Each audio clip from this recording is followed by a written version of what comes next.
Today, I'm chatting with Madeline Evergreen, who is a human design reader, a breathwork practitioner, and she has a podcast called The Beginner's Guide to Human Design. And I'm just so excited for y'all to hear everything she has to say, mainly because I know what understanding my human design chart has done for me personally. I discovered human design as a whole probably, it was right after my divorce, so like 4.5 years ago. And I discovered it because I was desperately searching for answers about like why I messed up or where I messed up or how the heck I found myself in the situation that I was currently in. And I was desperately trying to just understand it, I guess, which kind of full circle moment, Madeline actually explains today that that's exactly what my human design type does. I search for information from my life experiences because I lived them. Like I learn lessons after I've experienced it myself, not necessarily from books or, things like that. I learn from life experiences, which could not be any more true. Anyways, and since I have discovered what my human design type was, I have really grown to just accept myself as I am and my little tendencies that I have that other people may not understand, or that sometimes I used to try to fight because it wasn't quote unquote normal to everybody else, or whatever the case is. Human design helps you better understand who you were from the time you were born and who you were designed to be throughout your life. And it's just really, really interesting to me, and really, really can be practical in all areas of our lives, whether it be romantic relationships or friendships or work relationships.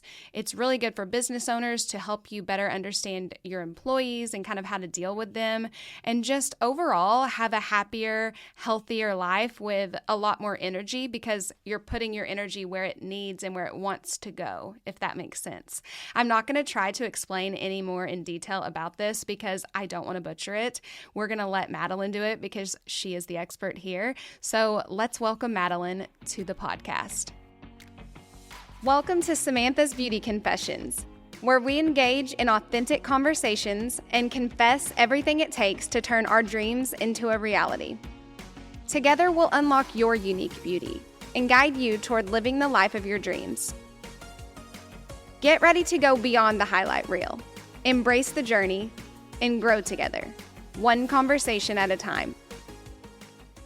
Hi, Madeline. Welcome to the podcast. Hi, Samantha. Thank you so much for having me. I'm so excited to be here. I'm so excited for everyone listening. I was just telling Madeline that I am a human design. I know a little bit, but today I'm excited just to share everything she knows with all of you, and give me a little more perspective on it, because it's such an amazing tool. Is that what you call it, a tool? Yeah. Okay. Yeah, it's definitely a tool. Some people kind of get so into it. It's like their be all end all. It's everything to them. It means like, it's like their religion almost, but I don't like to think of it that way. I really like to think of it as a tool, a highly impactful tool. For me, it's a really important tool, but for a lot of people, it's like a little tiny tool that they use amongst many other modalities, a lot of other kind of personal development or getting to know yourself types of things. It can be really impactful even at really small levels. Okay. How did you start getting into it though? Like, have you always just been interested in that stuff?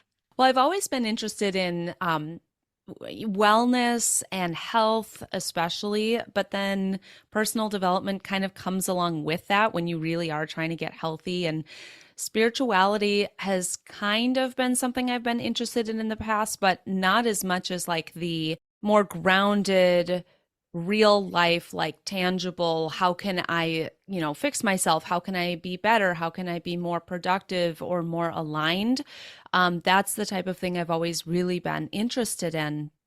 And how I even heard of human design was because I was in a manifestation course, and it was a fascinating course, and it totally changed my life, and I learned a lot. But way at the end of the course, the instructor shared that there's a couple of aspects of your human design chart that can tell you how you best manifest. And that was the most impactful part of the entire course for me, was when I actually dove into that, and I learned a little bit within her program, but I took it so much further afterwards on my own. And I immediately became obsessed with human design because I realized from reading about my own chart how validating it was. It was telling me things about myself that I've always questioned, or I've always sort of known I was that way, but I couldn't really distill it down because I had so much conditioning or so much influence from culture and from my parents and school and just everybody around me. I never really could figure out, who really am I? So, from understanding just the very basics of my human design chart, it was like, yeah, that is me. That is how I am. I've just kind of been brushing it aside or covering it up. So it really allowed me to step into, truly myself in a very empowered way. Yeah, so I actually first started researching it. I've been divorced. And so after a divorce, I started diving into like, who the heck am I? Like, where did these decisions in my life, like, how did I get there kind of thing? And so I started researching, zodiac signs, enneagrams, and came across human design as well. So for anyone who maybe hasn't ever heard of it or has just maybe heard the word human design, how does it differentiate from those other personality tests out there or like from zodiac stuff? Sure. So when you're talking about the zodiac, that's like pulling from astrology, human design is a blend of a number of different modalities, including astrology. So you don't have to understand a thing about astrology like me. I don't really know anything about astrology. It's always been too confusing or advanced, or I just haven't committed to really learning it. But astrology is one of many components of human design. So human design is made up of a bunch of different things: the chakra system, the I Ching, the Kabbalah tree of life, astrology, that kind of stuff. And again, you don't actually have to learn about all of those things. What's helpful is just to learn, what does your chart say? And then you learn the very, very basics of the description.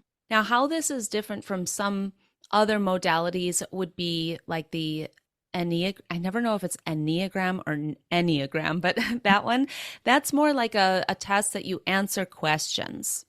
And so for me, that doesn't work for me at all, because every day I would answer those questions differently. Like I feel like a different person every single day or multiple times a day. And I've never been able to answer multiple choice questions like my whole life. I just feel like I can't.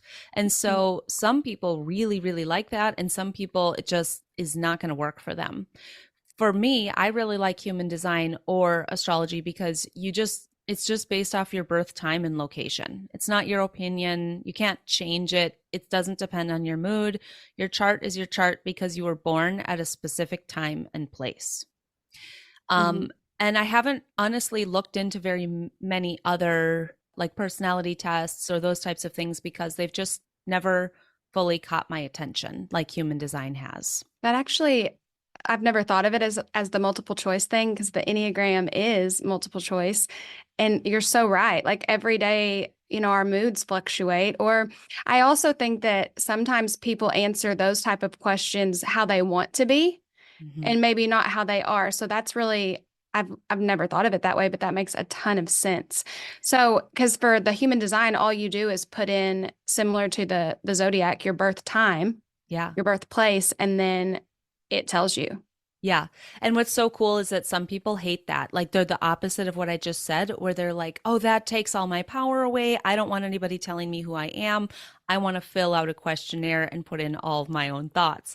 And so from learning about different charts and different people in human design, I can see like, this is not for everybody. Mm-hmm. It's about everybody. It could be for everybody, but if you feel more called to something else, then that's the right thing for you. Absolutely. So how many types of, I don't know the word, not personalities, but what are they called? Just types? Energy types. I'm guessing that's what you're Okay. talking about. Yeah, Yes. there's 5 energy types in human design. And if you want, we can kind of briefly go through what those are. Yeah.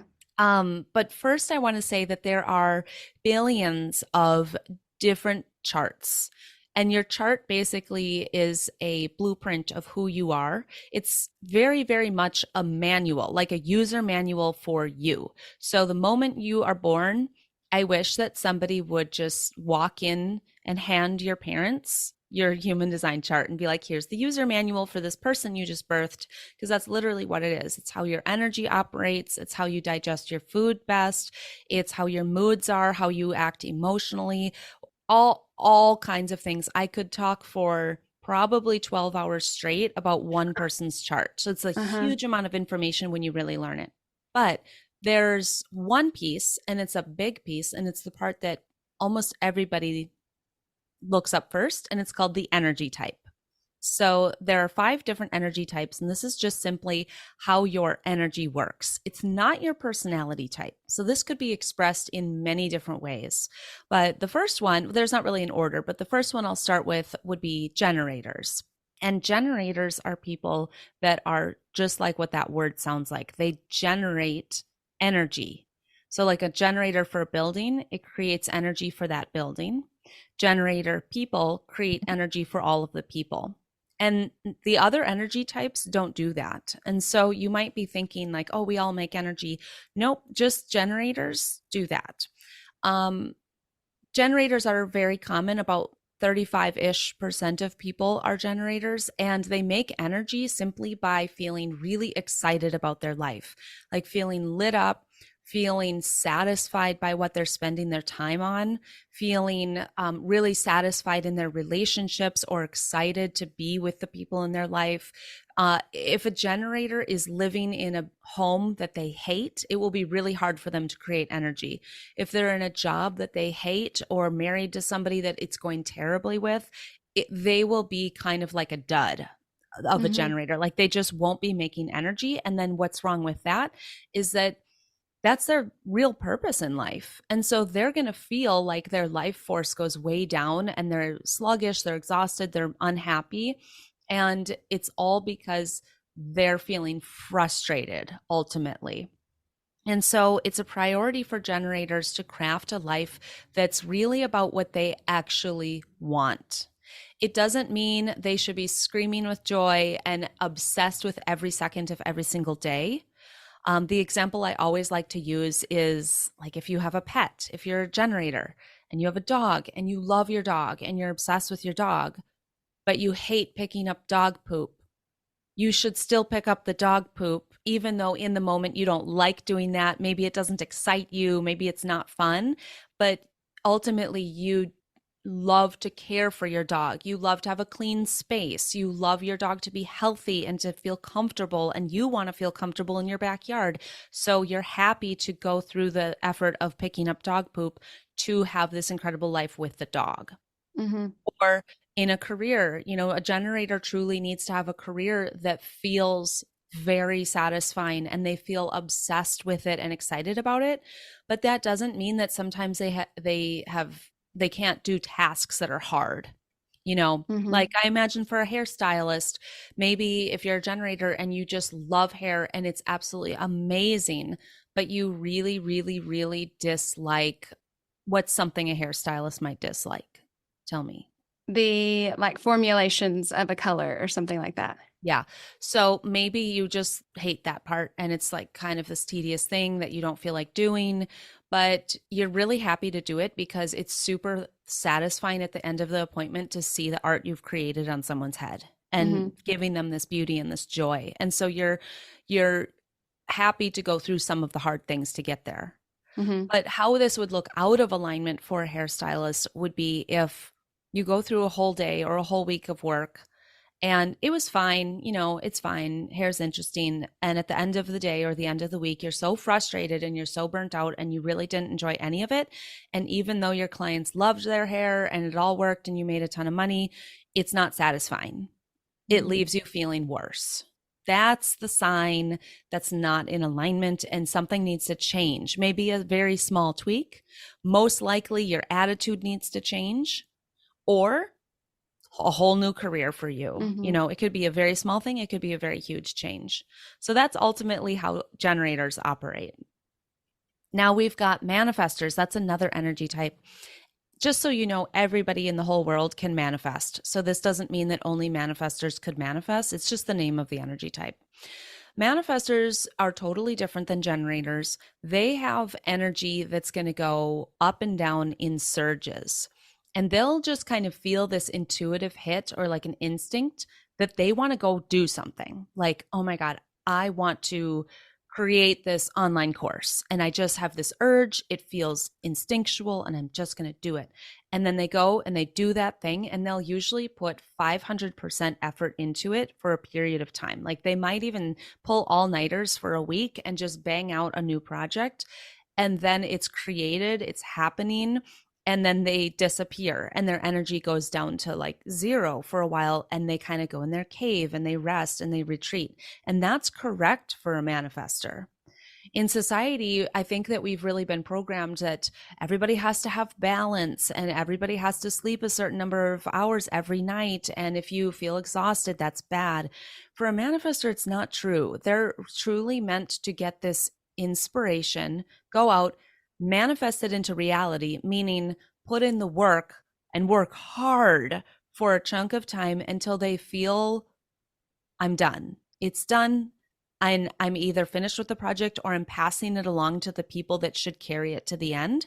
And I'm going to go and rest and be in my cave until a new inspiration hits. So manifestors can really, really struggle in typical work hours because they will never be consistently energized like Monday through Friday, 8 to 5 or whatever normal hours would be. It doesn't work that way and they can't fit themselves in that box. So if they are in that sort of hourly schedule or commitment, they're just going to have to soften and relax into the fact that sometimes they're going to feel exuberance of motivation in their work and sometimes they're really not, and that's okay. And then they have to take extra care in their personal time during those low times, like sleep more, don't do social commitments, maybe don't exercise, and just rest even though you still have to show up to your commitments, and eventually craft a life where maybe you can be really in control of your hours and your schedule. Now we have another type, manifesting generators. That's what I am. And it's just simply a combination of the two that I just explained. So I'm not really going to go into much more, but the one very unique thing about manifesting generators is that they have lots of different interests.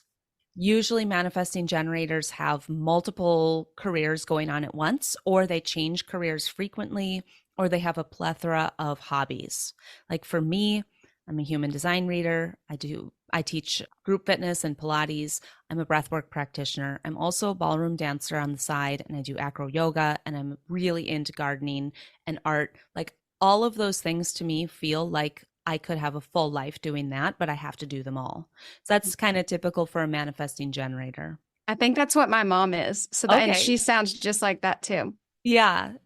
And it's like you just can't resist. Like new things or having hobbies, it's like candy. It's like, oh my God, I have to do all these things.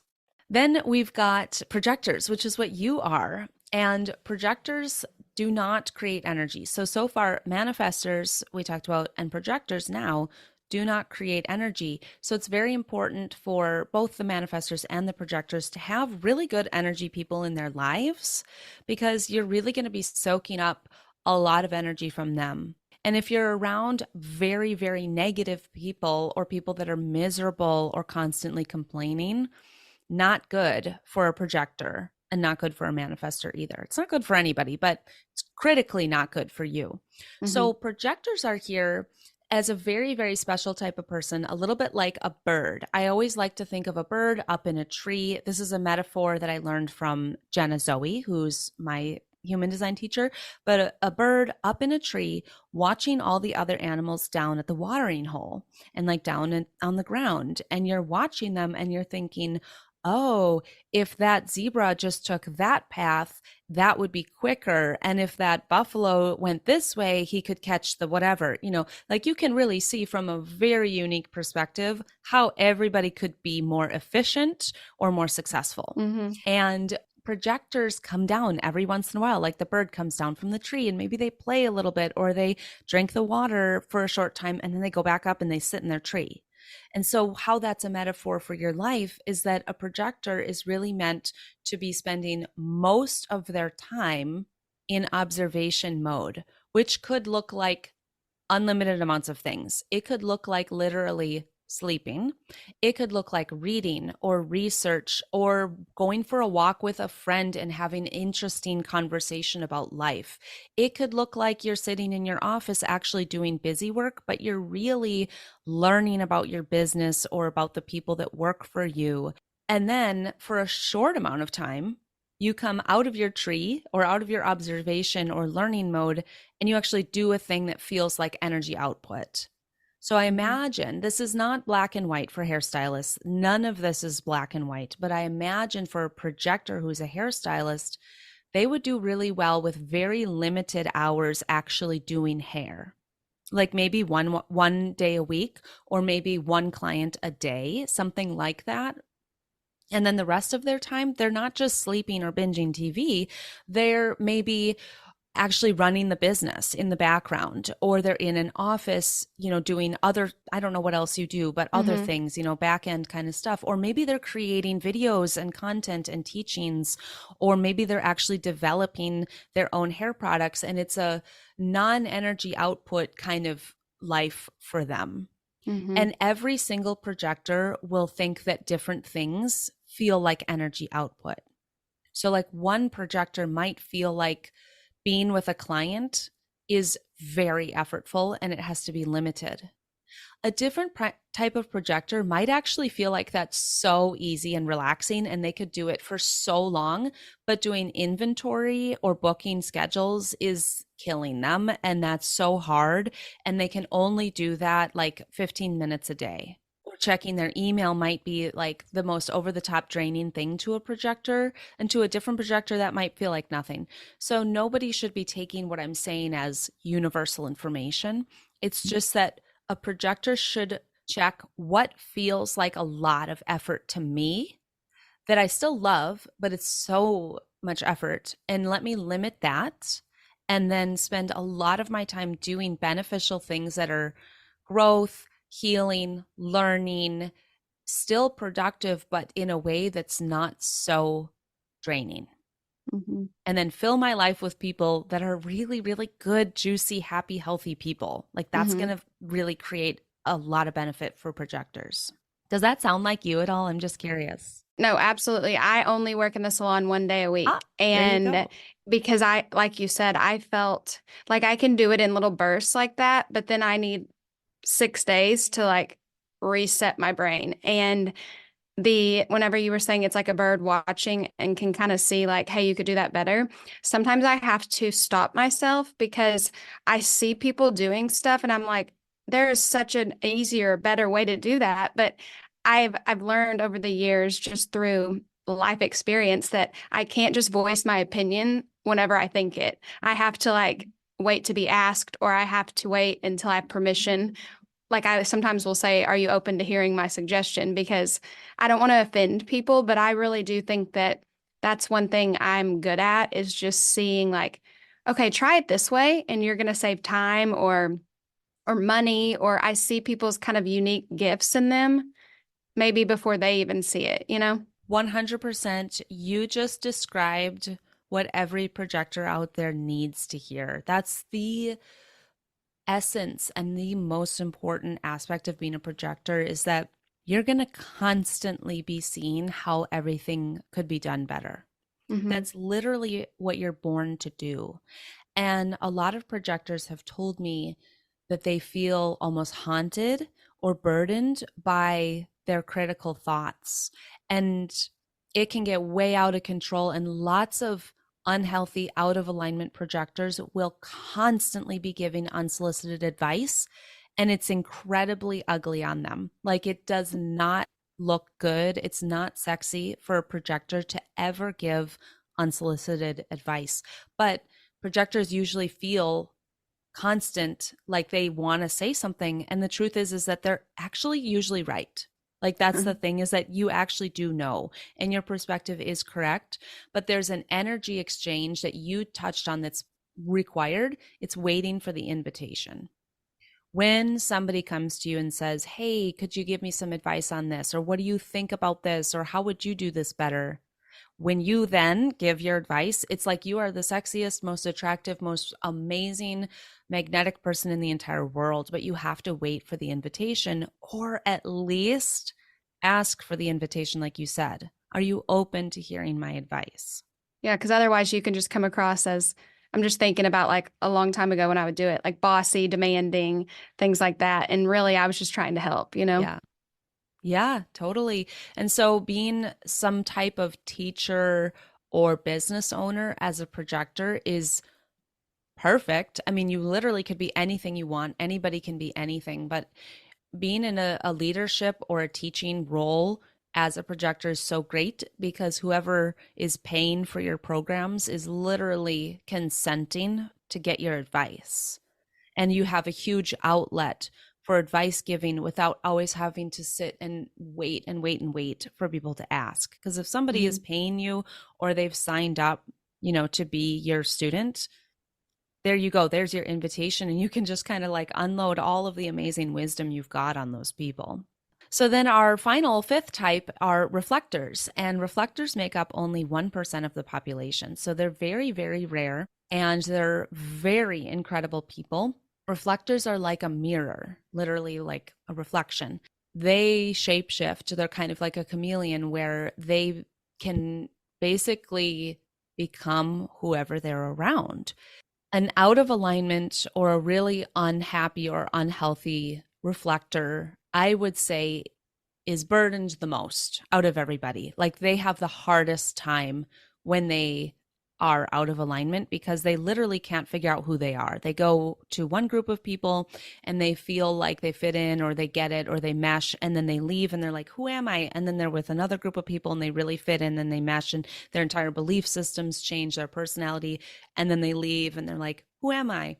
And so it's not that a reflector isn't anyone. They do have solid aspects of their chart that give them some definition, but they do need to realize that their gift is to reflect back to people who the other people are. So it's not a burden, it's a gift, and it's a really incredible thing.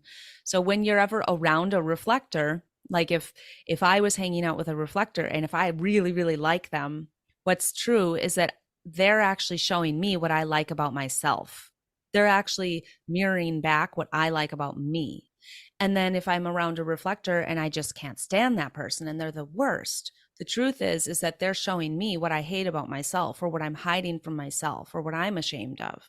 And so again, it can feel really challenging for reflectors, but once they learn a lot about it and get some guidance with it, it's the most incredible type of person I've ever seen in my life. So reflectors are really, really special people. You can almost think of them as like the most empathetic, psychic, open, like clear person ever, unless they themselves are like super unhappy or super unhealthy. Yeah. So are there, like my boyfriend, for example, is the same.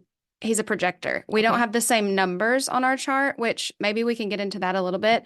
So kind of similar to Zodiac, just because you're a Gemini, for example, that's what I am, doesn't mean I'm the exact same as every Gemini. There's so many more things into it. And it's similar here, right? Like, because my boyfriend and I are similar, but we have a lot of differences as well.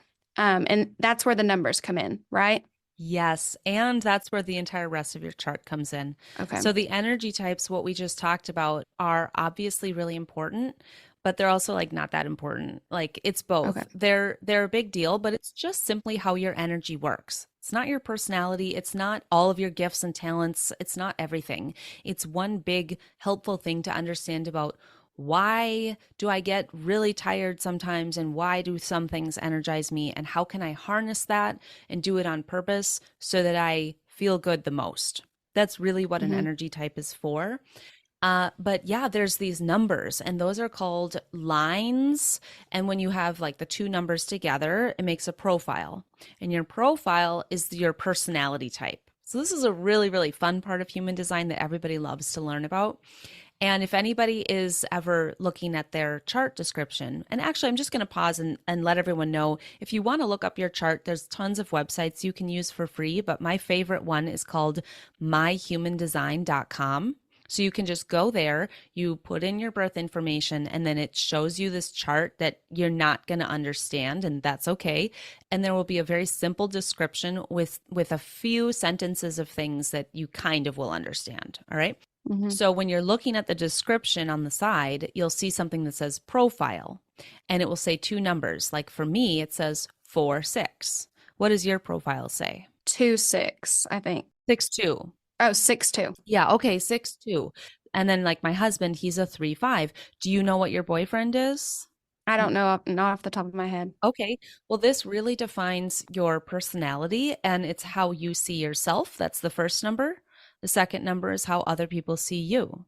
So they're both equally you, but you really connect to one part of it, and then other people really connect to another part. Oh, So, wow. like the 6, you and I both have a 6, but yours is the first number, mine's the second. So we experience the 6 differently. And the 6 is called the wise sage. So there's so much I could say about the 6, which I won't get into everything now. But what the 6 ultimately means is that you're a person who learns based off of your life experiences and you become wise because of them.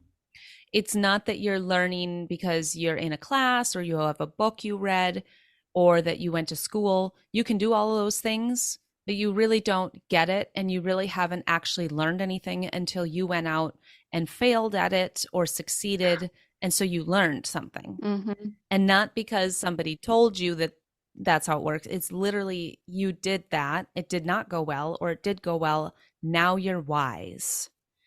And with the 6 for you being the first number, you really connect to that and probably see yourself that way. And other people don't understand why you're so wise. It's almost like there's a curtain, like people look at you and they're like, I see she's behaving wise. Like they can see, like, she's in a teaching role or she's saying these wise things. But because it's how you see yourself or because it's your first number, they're like, how did she get wise? I don't get it. Like, I don't understand. There's a disconnect when people look at you. They know you're wise and they don't get it. And Mm-hmm. so for you having that as your first number, you might often have kind of like this karma or this battle of letting people know, like, hey, I have wisdom to share.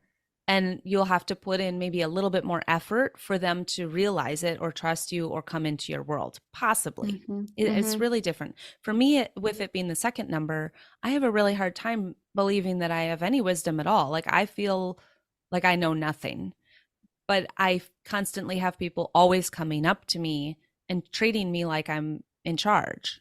And I'm like, I Mm-hmm. don't know, I'm a beginner, like I know nothing. And so it's the opposite where I don't really get it. Like I'm like, I'm not wise, but people treat me like I am. Mm-hmm. And then the second number for you is the 2, which has kind of actually like 2 parts to it. The 2 is called the hermit, but it's also called the natural. So the 2 is naturally gifted.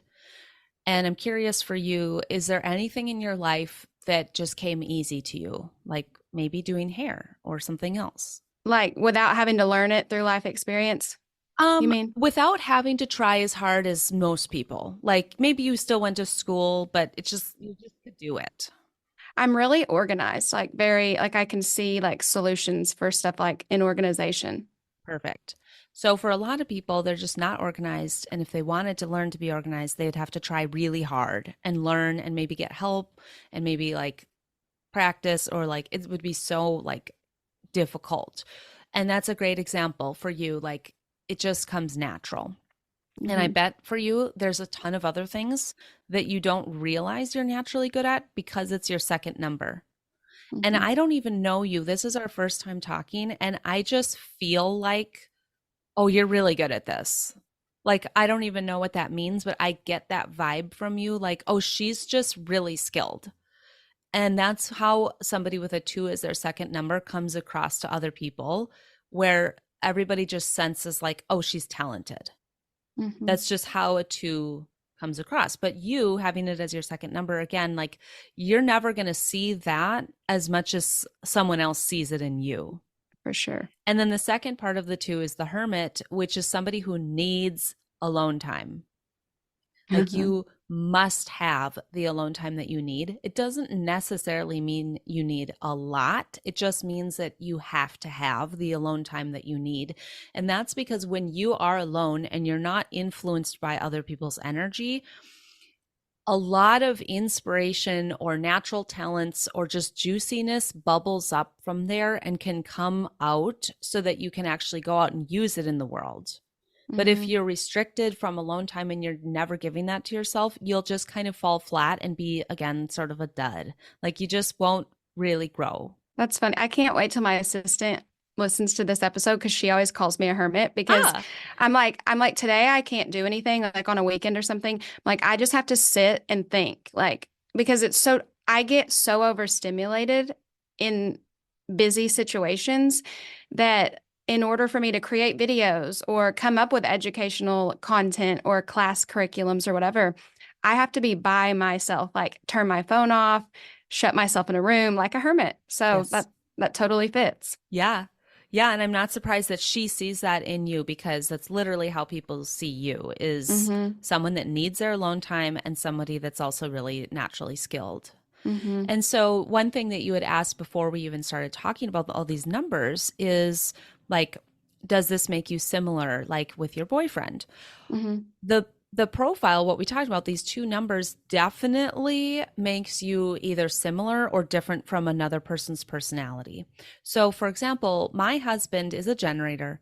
I'm a manifesting generator. Our energy works so similar. Like we are really, really on the same kind of, I don't know, lifestyle energetically, but our communication and our personalities are so opposite. I literally feel like we speak different languages and that we can't, like, I have no idea what he's talking about half the time, and same thing, vice versa. Uh-huh. And that's because he has a profile that's very opposite of mine. So he has a personality type that's totally different than mine. I'm the kind of person as a 4-6 that I have a very small inner circle. I only want like 3 people in my life. I don't need to like go out and be really experimental. Like I just know what I know and I'm going to do that. It's Mm-hmm. and I'm not going to get all into it, but that's kind of how I am. He's the opposite where he actually needs a very large social circle, but he's not really the kind of person that needs like one best friend. And the way that he learns is absolutely not by like his own inner wisdom. It's literally by like going out and almost rebelling, like doing the opposite until he figures it out himself. Mm-hmm. And so him and I butt up against each other a ton, but when we've learned these things about each other's profiles, it makes it just easier. And also I appreciate his behavior so much more because I see it's actually correct for him. Mm-hmm. Which is also can be helpful in, like any relationship, not just like a marriage or, romantic relationship, but even salon owners who may be listening or any type of business owner for that matter, like to know their employees. I went through a phase where I wanted to know everyone's Enneagram type, Mm-hmm. like especially after my divorce. The first time I met my boyfriend's family, I was like, everyone take this test. Like, I've got to know what I'm dealing with here. And now maybe I need to make everyone take the human design test because, well, it's not even a test. Like, y'all, if no one knows what you are, it takes what, 2 minutes to Mm-hmm. know? Yeah. Like, it's not hard at all. The Enneagram's like 100 questions.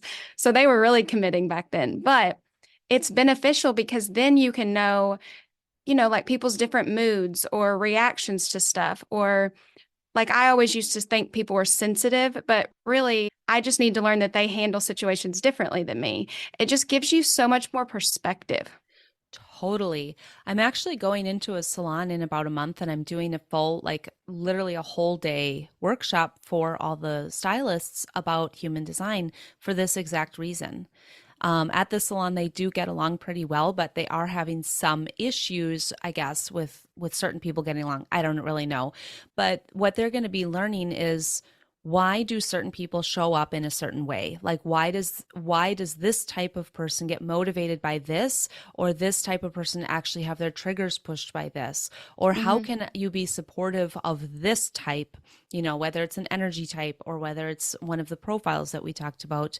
How can you just actually appreciate the differences and understand why there are these differences instead of feeling so frustrated because, maybe you talk to Susie over here and you just say like, hey, sweep up your hair at the end, and she's good with that. And then you go and say that to Jennifer and she's in tears and on the floor. Uh-huh. What the heck is that all about? And when you really learn these very simple basics, it actually truly makes you glad that the person is that way because it's on Hmm. purpose and they bring a special flavor or a special gift to life or to the salon when they embrace that and when you embrace it.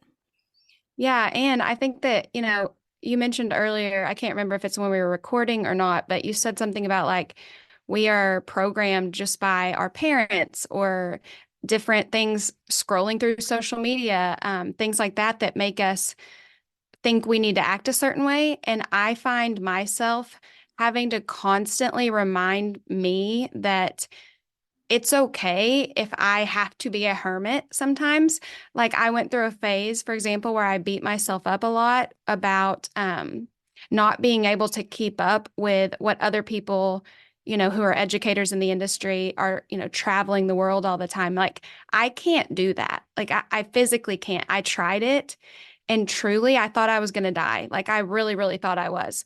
And so I have to remind myself sometimes that I'm a better person for everyone else and for me when I have hermit moments and I can just reset and just kind of, I don't know, not feel pressure sometimes, or I guess not take on all that energy, right? Because do projectors take on all the energy around them? In a sense, the concept of taking on energy is actually kind of a different part of the chart that we won't go into so much today. But what happens to a projector is that they're not creating energy.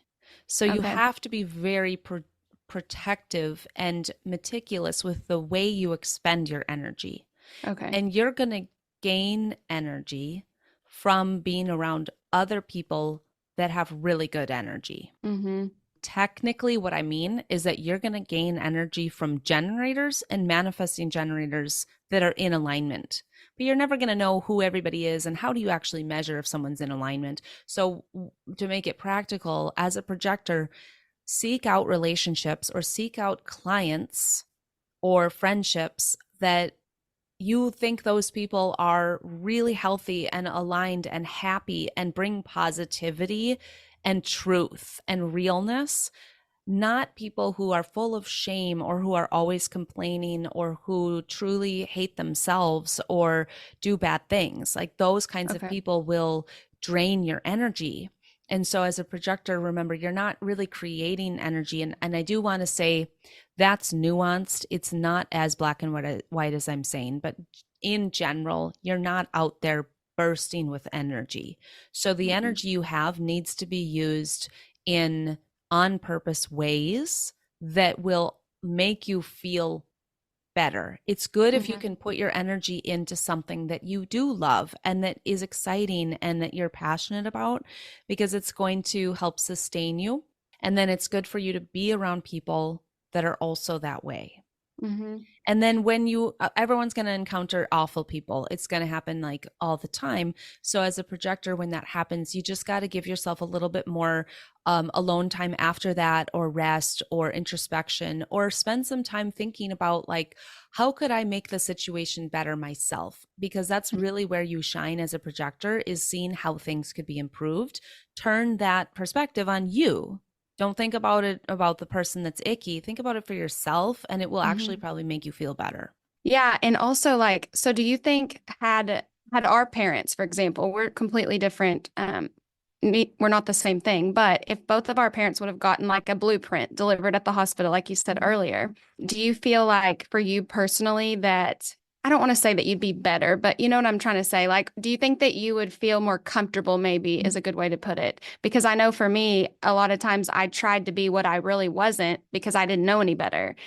So maybe we need to figure out how to get those blueprints in the hospital because how do you feel like that would have changed you personally, I guess, from childhood to now? Oh my God, so much. This has been the most fascinating part of human design for me personally because I have a very close relationship with my mom. I see her almost every day. We work together. We're very close. We're also super similar, and we've done other kinds of personality tests like way in the past, and we've always scored identical, like on any test we take. And then what's fascinating is that our human design charts are wildly different, except our profile. So those two numbers that I was talking about earlier, her and I have the exact same personality type. And I think that's the only thing that we've ever really actually had in common. And what's interesting is that looking back on my childhood and my early 20s, my mom clearly was trying to raise me according to her design. She didn't know about human design. She's still not really interested in human design. It's not her thing. But people just learn this stuff about themselves. Like if you just get to know yourself really well, then you actually will figure out your whole design. And so looking back, I've realized like she tried to get me to see the world through her perspective, which is correct for her. She tried to have me expend my energy the way that she does. And I tried for so long to live that way because I admire her and because I think that those things are really good things to do. And once I learned about human design, I was like, oh my God, I've literally been looking at things through her lens. Like there's a lens that you're supposed to look through in your chart. Like it will tell you this is your perspective on life.